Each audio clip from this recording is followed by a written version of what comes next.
Picture an inhospitable world with extreme weather events regularly, unstable temperatures, and a lack of clean water and edible food.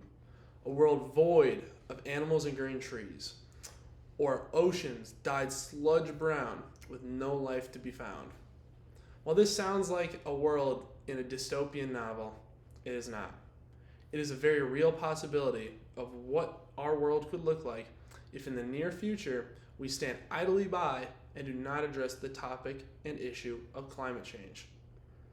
Today, my topic is on climate change, and I am qualified to give this speech to you because of the research I have conducted. The three main points I will discuss in my speech today are as follows: the problem of climate change, the causes of climate change, and the solutions to climate change. Let's begin by analyzing the problem climate change poses. In the 2007 journal by Francesco Sindico, titled Climate Change, a Security Issue, stated that if climate change is not stopped, it would lead to rises in sea levels, desertification, erode glaciers, and start global conflicts based off of scarcity of food and water access. Furthermore, Solomon Hussain in the 2017 journal, estimating economic damage from climate change in the United States, concluded that by 2080, electricity demand would increase by 50%, agricultural yields would decrease by 60%, and climate change would directly cause $3 trillion in damages by 2080 only to the United States alone. Now that you are familiar with the problem of climate change, I will now move on to my next topic. My second main point examines the causes of climate change.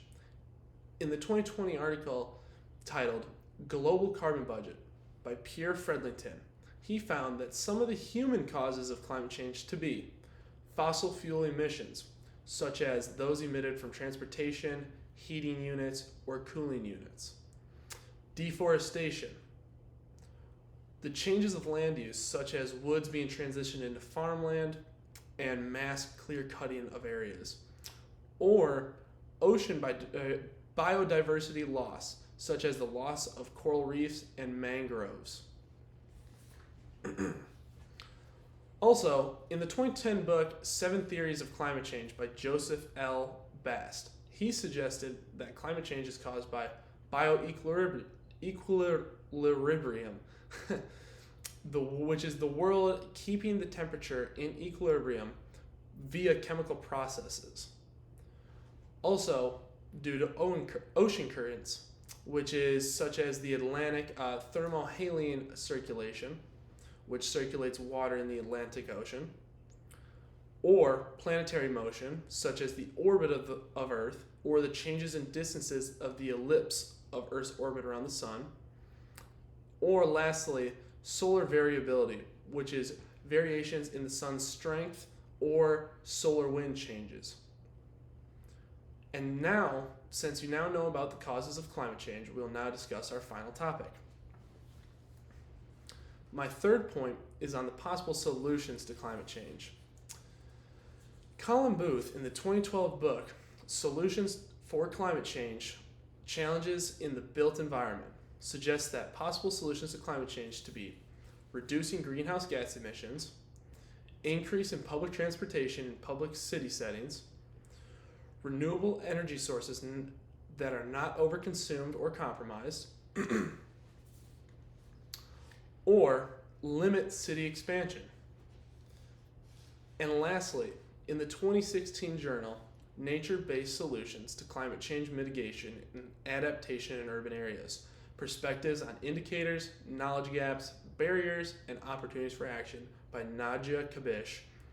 She recommends that ecosystem regulation, such as zoning off vital ecological zones for protection, long-term monitoring of climate change projects, or the increase in percentage of people involved in sports and physical activity, the increase in the percentage of people in green projects, and the increase in biodiversity in at-risk biospheres and the contribution to help the biodiversity of biospheres would successfully mitigate the effects of climate change and possibly reverse them.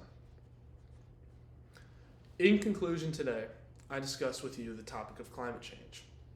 There are three main points to my speech. The first being the problem of climate change. The second main point was the causes of climate change. And the third and final point was the possible solutions to stop and mitigate climate change. Lastly, I'd like to leave you with this.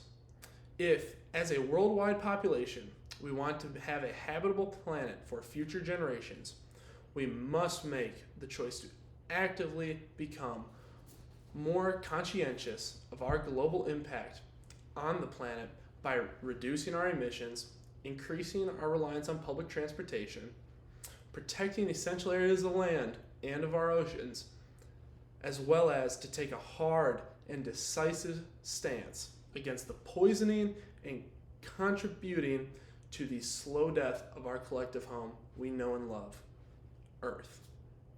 Thank you.